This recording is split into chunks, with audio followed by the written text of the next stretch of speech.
बार बार phone check कर रही थी निर्मला जी। ना किसी सहेली का फ़ोन आ रहा था ना जा रहा था। 15 दिन पहले तक सबके फ़ोन आते थे और बात होती थी। ना मम्मी का फ़ोन आ रहा है ना मेरी बहनों का फ़ोन आ रहा है। ये मेरे फ़ोन में हो क्या गया? मैं फ़ोन तो देखती हूँ, व्हाट्सएप चलाती हूँ, यूट्यूब देखती हूँ, फेसबुक देखती हूँ, लेकिन मेरे फ़ोन में समझ नहीं आ रहा कि मेरे फ़ोन में क्या दिक्कत आ गई है। फिर भी वो अपने फ़ोन को लेकर बैठ गई थी, क्योंकि बेटा और बहू कहीं घूमने के लिए गए थे। जब वो घूमने के लिए जाते थे तो बाहर से ही खाना खाकर आ जाया करते थे, और वो बीच में अपनी रसोई में जाके कुछ ऐसे ढूंढा करती थी कि मैं अब क्या बना लूँ।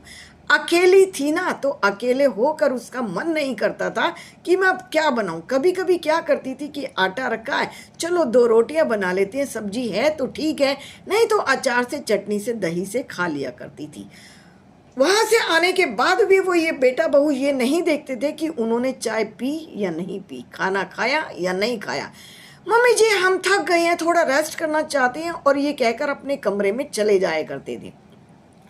एक दिन तो बेटे बहू ने घर के बाहर से ताला लगा दिया था। मम्मी जी आप आराम करो, घर में वैसे भी कोई आता जाता तो है नहीं, आप परेशान हो जाओगी, बार बार गेट खोलोगी, कहकर बाहर का ताला लगाकर चले गए थे बेटा बहू। और पड़ोस की एक बेटी थी, वो आई थी पिंकी। पिंकी ने आकर देखा, 2-3 बार आई तो घर पर ताला लगा था। शाम को जब उसने देखा कि भाई और भाभी तो आ गए हैं, लेकिन आंटी जी तो इनके साथ में नहीं आई हैं, तो वो घर के अंदर आई थी। डोरबेल बजाया, उन्होंने दरवाज़ा खोला और घर के अंदर जैसे ही आई तो आते ही पूछा, भैया कैसे हो, भाभी कैसे हो, आंटी जी कहाँ पर हैं, दिखाई नहीं दी हैं।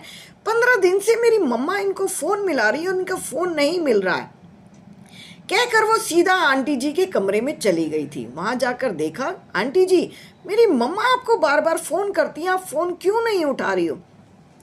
तो इधर से निर्मला जी ने कहा था, बेटा मैं भी फ़ोन ट्राई करती हूँ, लेकिन मेरा फ़ोन किसी का भी नहीं मिलता है।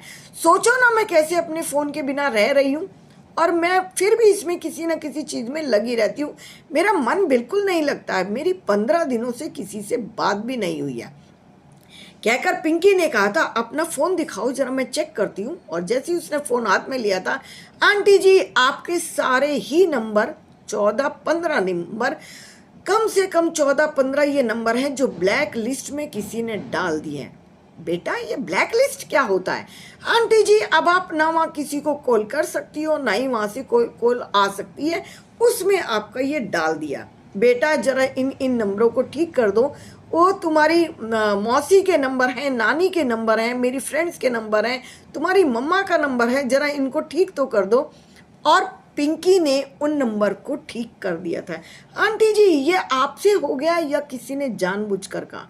बेटा अब क्या कहूँ, घर की बातें ज़्यादातर बाहर नहीं बताई जाती हैं, अब तुम बताओ कैसे आना हुआ?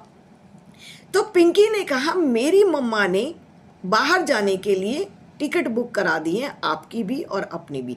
वृंदावन जा रही हैं आपकी सभी सहेलियां, हमारी गली से ही 6-7 औरतें जा रही हैं, सारी आंटियां जा रही हैं, और आपका टिकट बुक हो चुका है, अब आप तैयार हो जाइए। तभी पूछा था निर्मला जी ने, कितने बजे जा रहे हैं? उन्होंने कहा रात के 12 बजे की बस है, एसी बस कर दी है, और सब लोग आराम से जाएंगे, और सुबह वहाँ पर चाय नाश्ता और पूरे धर्मशाला का अरेंजमेंट भी पहले ही हो चुका है, बस आपको टिकट के पैसे देने हैं। निर्मला जी ने कहा, तो बेटा जरा मेरी पैकिंग करा दो, मैं अभी अभी करती हूँ। तो पिंकी ने हेल्प की थी और उनकी पैकिंग करवा दी थी, और वो एक सूटकेस लेकर कि बेटा मैं बाद में क्या जाऊँगी, मैं अभी तुम्हारे साथ चलती हूँ, थोड़ी देर के लिए मैं तुम्हारे घर में ही रुक जाऊँगी। और पिंकी तो खुश हो गई थी, आंटी जी अभी चलते हैं। तभी बेटा बहू आ गए, उन्होंने कहा, मम्मा आप कहाँ जा रही हो? तभी निर्मला जी ने कहा, बेटा मैं वृंदावन जा रही हूँ। और तब निर्मला जी से पूछा था, क्यों, आपने तो हमें बताया भी नहीं है? बेटा अचानक से मेरा प्रोग्राम हो गया, वो पड़ोस वाली बहन जी है ना, उन्होंने मेरा इंतजाम कर दिया है और मेरी टिकट बुक हो चुकी है। पर मम्मी जी आपने तो मुझे बताया नहीं, बहू ने पूछा, कहा था। क्यों, इसमें बताने वाली क्या बात है? जब तुम कहीं जाती हो तो मुझे बताकर जाती हो, तुम कहाँ जा रही हो? नहीं मम्मी जी, मुझे ये था कि आप 3-4 दिन के लिए जा रही हो, मुझे भी अपने ताऊ जी के बेटे के यहाँ जाना था, मेरा तो घर का फंक्शन है, फिर मैं कब जाऊँगी, जब आप घर में रहोगी तब मैं जाऊँगी।